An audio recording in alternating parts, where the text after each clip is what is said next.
और चलिए आगे बढ़ेंगे और रुख अब बिहार का कर लेते हैं। आज बिहार में ओवैसी की यात्रा का दूसरा दिन है। आज किशनगंज के बाद अररिया के लिए रवाना होंगे ओवैसी और आज सीमांचल में ओवैसी की कई जनसभाएं हैं। अररिया में बड़ा रोड शो करने की भी तैयारी है। ओवैसी की सीमांचल न्याय यात्रा जारी है, तो आज सीमांचल में ओवैसी की यात्रा होगी। अररिया में बड़ा रोड शो करने की तैयारी असदुद्दीन ओवैसी की तरफ से है। ओवैसी की सीमांचल न्याय यात्रा का आज दूसरा दिन और पूरी तरीके से देखिए अब बिहार की राजनीति में भी AIM के जो अध्यक्ष हैं असदुद्दीन ओवैसी, वो कोशिश कर रहे हैं कि पार्टी को मजबूती मिले और यहां पर भी ज़्यादा से ज़्यादा सीट जीतकर पार्टी आए, और यही वजह है कि अब लगातार वहां पर रोड शो और रैलियां भी हो रही है। हालांकि असदुद्दीन ओवैसी की यात्रा का आज दूसरा दिन है और कल भी हमने देखा था जब उन्होंने जनसभाएं की थी तो कैसे सरकार पर हमलावर नजर आए थे असदुद्दीन ओवैसी, और आज भी उनकी यात्रा का दूसरा दिन। तो दूसरे दिन आखिर क्या असदुद्दीन ओवैसी कहते हैं ये भी देखना होगा, लेकिन पूरी कोशिश तमाम पार्टियों की तरफ से ये है कि बिहार की राजनीति को आखिर किस तरीके से बदला जाए, और इसमें अहम भूमिका असदुद्दीन ओवैसी की भी रहती है। ऐसे में आज बिहार में ओवैसी की यात्रा का दूसरा दिन और आज किशनगंज के बाद अररिया के लिए असदुद्दीन ओवैसी रवाना होंगे। आज सीमांचल में ओवैसी की कई जनसभाएं हैं, बैक टू बैक जनसभाएं करते हुए नजर आएंगे। इसके बाद अररिया में एक बड़ा रोड शो भी निकालने वाले हैं।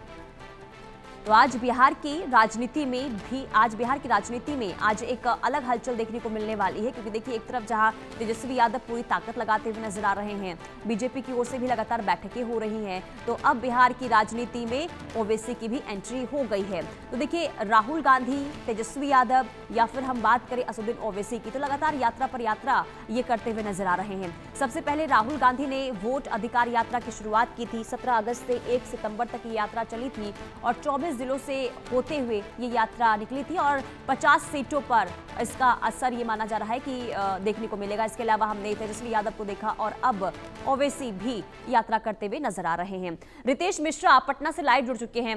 रितेश, बिहार की राजनीति में जबरदस्त हलचल देखने को मिल रही है और लगातार देखिए यात्रा पर यात्रा, और अब असदुद्दीन ओवैसी की भी आज यात्रा होने वाली, से लेकर जानकारी दें। अब बिल्कुल देखिए कि बिहार में तो राजनीतिक यात्राओं का अपना इतिहास रहा है। मुख्यमंत्री नीतीश कुमार उन्होंने ही बिहार में यात्राओं का दौर शुरू किया था। उसके बाद प्रशांत किशोर तो लगातार यात्रा ही कर रहे हैं। अभी देखिए कि 16 दिनों तक राहुल गांधी बिहार में वोट अधिकार यात्रा के साथ थे। अब देखिए कि असदुद्दीन ओवैसी, इनकी 4 दिवसीय यात्रा है और आज यात्रा का दूसरा दिन है। 27 सितंबर को यात्रा इनकी समाप्त हो जाएगी और ये जो यात्रा है सीमांचल न्याय यात्रा है। इसी बात से आप अंदाजा लगा सकते हैं कि सीमांचल न्याय यात्रा यानी ये पूरी तरीके से सीमांचल यानी किशनगंज, अररिया, पूर्णिया, ये जो जिले हैं सीमांचल और मुस्लिम बहुल जो जिले हैं उन पर फोकस वो रहने वाले हैं। हालांकि उनके आने से बीजेपी से ज्यादा महागठबंधन को बेचैनी हो जाती है, क्योंकि ओवैसी सबसे ज्यादा अगर वोट काटते हैं तो वो महागठबंधन का काटते हैं, और यही कारण है कि ओवैसी बिहार में लगातार लंबे समय से एक्टिव है। उन्होंने बड़ी सधी हुई राजनीति की है।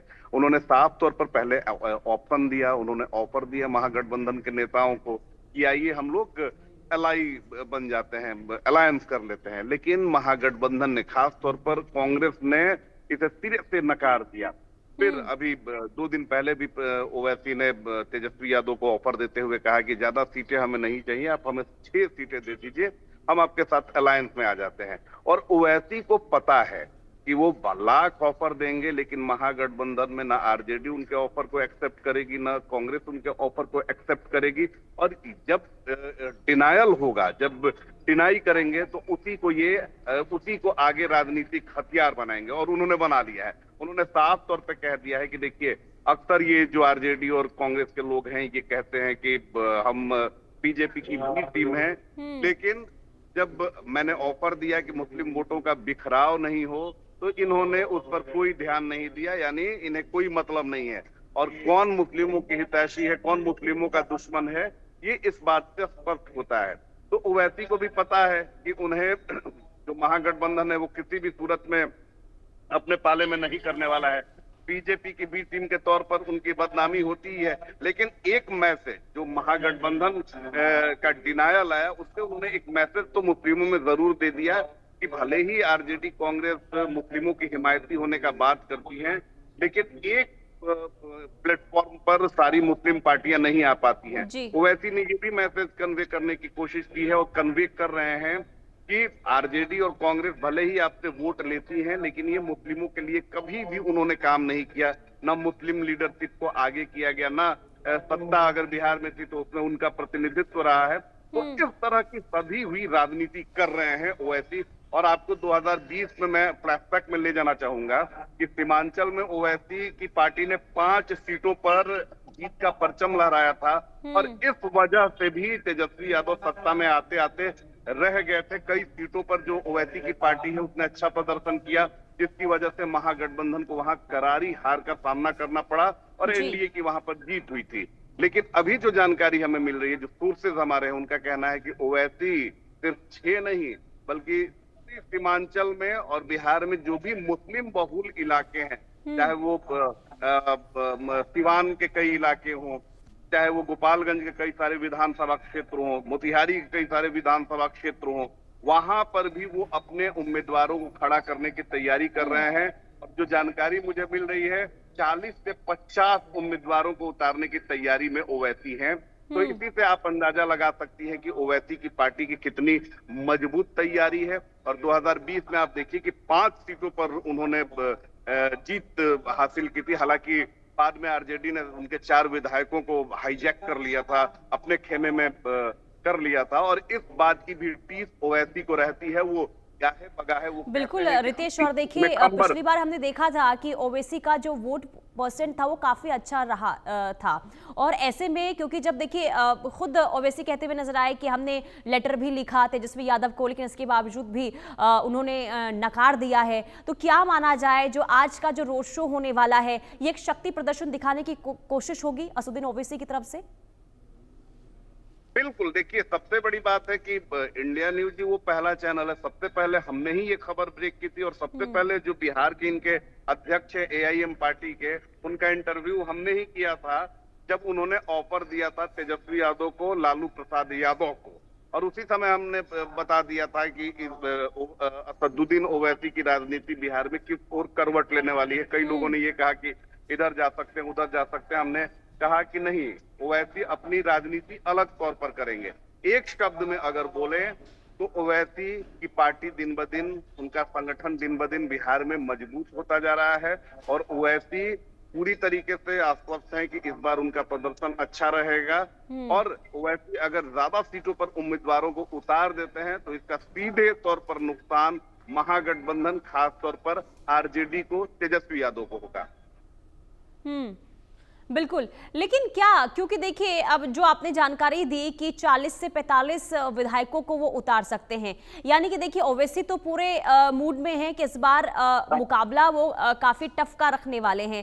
लेकिन बार बार जिस तरीके से राहुल गांधी की बात करें या फिर तेजस्वी यादव की बात करें, आखिर गठबंधन में उन्हें शामिल क्यों नहीं किया जा रहा है? इसके पीछे की क्या वजह सामने आई? क्योंकि देखिए लगातार यही लोग हैं जो सवाल उठाते हैं असदुद्दीन ओवैसी को और बीजेपी की भी पार्टी बताते हैं। तो अगर वो ऑफर दे रहे हैं तो उसे नकारा क्यों जा रहा है? इसके पीछे की वजह बताइए।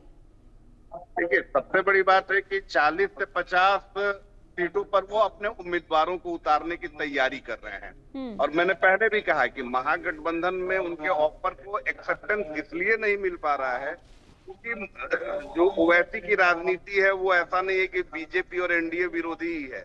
वो कई बार कांग्रेस को ही, और कांग्रेस को उन्होंने कई बार लताड़ लगाई है।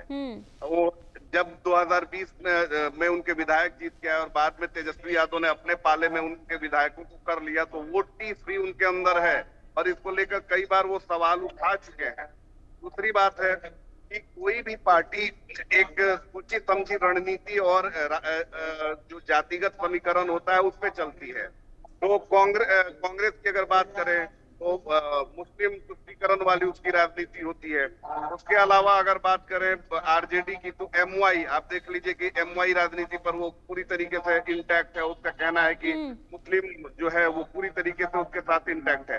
और सिर्फ मुस्लिम की राजनीति करने वाले अगर वैसे महागठबंधन में जाएंगे तो फिर हमारी तो आपस में ही हो जाएगी। और यही कारण है कि महागठबंधन के जो लोग हैं ओवैसी को किसी भी सूरत में मजबूत होना नहीं देखना चाहते हैं और है। वैसे भी चाहते हैं कि महागठबंधन उन्हें नहीं एक्सेप्ट करे। बिल्कुल, यानी वो कुल मिलाकर मुस्लिमों के देखिए बीच एक तमाम मैसेज पार्टी दे जो है सके। अपने अपने तरीके से रणनीति इस वक्त तैयार करती हुई नजर आ रही है और अब देखना यही होगा कि असदुद्दीन ओवैसी जो चुनावी मैदान में अब पूरी ताकत के साथ उतर रहे हैं तो आखिर आगे क्या होता है। बहुत शुक्रिया रितेश तमाम जानकारी के लिए।